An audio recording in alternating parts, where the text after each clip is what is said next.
Hey y'all, I'm Rylan. Welcome to my channel.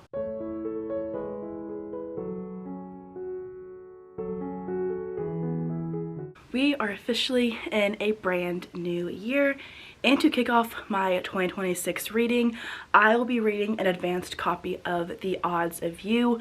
This book releases on January 6th, and I thought it would be a very fun way to kick off this year by reading an upcoming release and vlogging my time reading it as sort of a release day hype video. I won this book in a Goodreads giveaway a few months ago and have been saving it specifically for January to read and binge before its release date, and we are officially here. It is time to dive into it. I don't know a ton about it, but I have actually met this author before. This is a second chance celebrity romance that I believe largely or partially takes place in Scotland, and I'm very excited about it. I've heard wonderful things.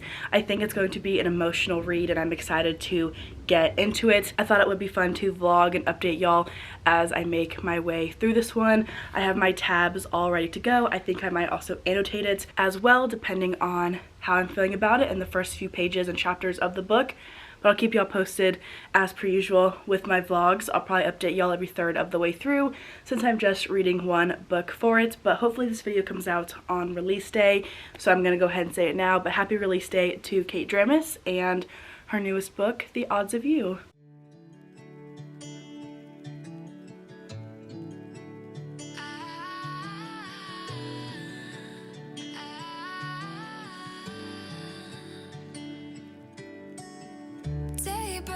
And I'm burned by the morning light. I make the same mistake more than twice. Same song, but brand new dance. I wear out my third second chance. You take my breath and I can't get it back. Might be time for me to face the facts. The best me is with you, but I know I got a lot to prove. They think we're too damaged to fix, but we're just working through a little rust. They like to say we're just Hello. Hopping in here with my first update for The Odds of You because I am officially a little bit over 30% of the way into it. I'm on page 102 and quite a bit has happened. We are officially into the story.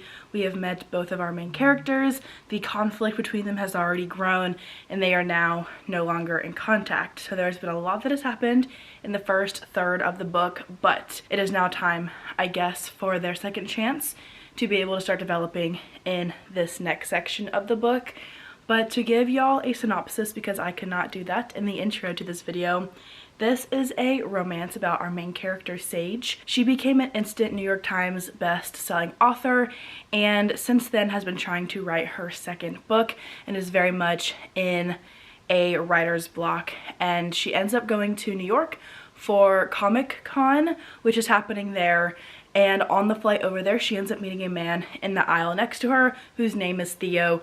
She thinks nothing of him. He's funny and charming and kind of sarcastic, but when they land in New York, they find out that he is actually a celebrity, an up-and-coming television or movie celebrity, and there has now been social media posts of them together, and people are claiming that she has used him for clout to up her image, and no one's a fan of Sage right now, even though she genuinely had no idea what was going on in the moment until it was too late. And she goes to Comic-Con regardless. Someone tries to goad her into sharing more about her relationship with Theo, which is non-existent, and Theo ends up showing up at the panel that she's at and afterward tries to talk to her and tell her why his team hasn't issued an apology for the drama that they have caused in Sage's life and on her social media, and he ends up kissing her, basically admitting that he wouldn't keep running into her if he didn't have feelings for her in some capacity, but she stops the kiss. They end up going their separate ways. Theo ends up telling her that it was a mistake and they are now no longer in contact. So flash forward like 2.5 weeks later, Sage is in an even worse writer's block and decides to upend her life for the next month and a half and go to Scotland, I believe, where she is hoping to spend the next 45 days or so in a remote place, just her and her book, and hopefully be able to make some progress on it, because if she doesn't, then everything that she had worked for pretty much falls apart because she's under contract, of course. I want to say that it's Scotland She's just now on the plane, so yes, it is Scotland. So I haven't actually made it to her main destination yet for this book, but that is pretty much where we are at. We only follow Sage's POV. I would be very curious to see Theo's perspective in this one, but unfortunately we have not gotten any of his perspective yet, which is fine. But typically for romance, I feel like I do tend to enjoy a dual POV situation versus a single POV, but it's okay when we don't. I just do really like having the other main character's perspective in the story as well. But this one is okay so far. Sage is a fine character.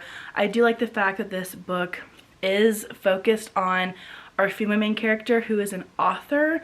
I love books and books about writing, and this does line up with that. Sage, though, as the main character is just okay so far. I'm not in love with her. I don't feel a ton of connection toward her. I don't necessarily feel the chemistry between her and Theo that they had in the moments that they did spend together, but I'm hoping that that grows more, because I do know that in this one she lands in Scotland and he somehow ends up showing up to the same town that she is in while she's writing her book, and that's when they get another chance to kind of start over, away from the cameras maybe, and actually have a romance. But right now this one is okay. I do like aspects of it. I do wish that we got to see more of Sage at Comic-Con, because that is why she ended up in New York in the first place. That's why she ended up actually meeting Theo in the first place.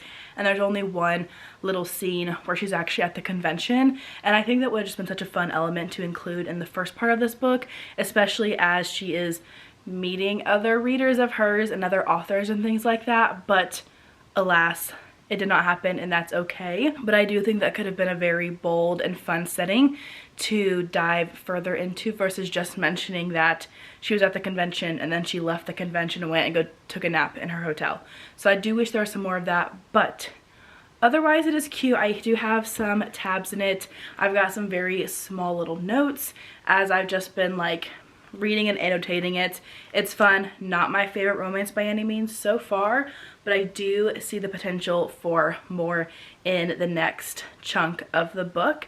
I do think Theo is an intriguing character, and I'm curious to see how he ends up wooing Sage and maybe how the sparks between them fly. So the goal is to make some more progress on it. I've got 4 days until release day at this point, and I know I can finish it up before then. So I'll hop back in here once I get close-ish to the end, and I'll update y'all some more and see if my thoughts sort of change on the romance and on Sage and things like that. But right now it's cute, not my favorite, but it does have potential. Won't give this up.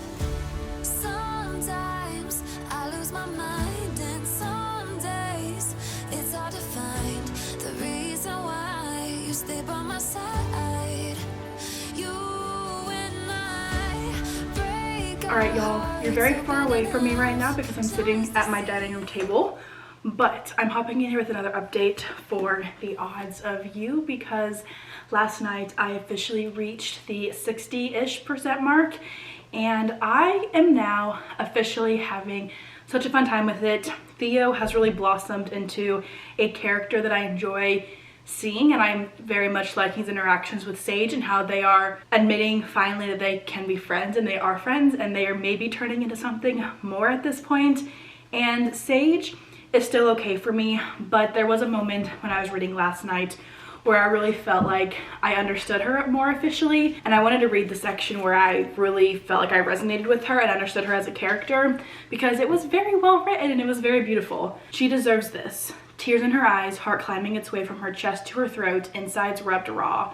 She deserves the achingly beautiful pain of experiencing something, of creating something that touches the parts of her that haven't seen the sun in ages, that makes her think even when it hurts, even when she doesn't have the answers. And Theo deserves that too. And when I read that section, I felt like I was finally starting to understand who Sage wants to be as a writer and as a person, and I very much appreciated that. So it's safe to say that I'm enjoying this one much more than I was in the first clip, although I was still liking it even at the beginning of the book. I've got about 110 pages left, so I do plan to wrap this one up today. Release day is in 2 days from now, so it's time to get this one done. I am having a fun time with it though, and I'm excited to see Theo and Sage officially become a little bit more than friends. There has been one scene so far where they've succumbed to their attraction, but I think both are still a little bit nervous about what it could actually mean for them. So we'll see what ends up happening. I'm hoping that because there was conflict between them in the first part of the book, which is why they're having their second chance now, there won't be another major conflict or a third act breakup, because those can either make or break books for me depending on how they end up going and how much sense they make just based off the rest of the story. So we'll see what ends up happening with that, but I do anticipate finishing this one up today, and hopefully it ends up being a 4-star read for me. I have high hopes at this point in the book, but we shall see. But regardless, it is definitely fun now, and I'm excited to watch our two main characters continue to grow together.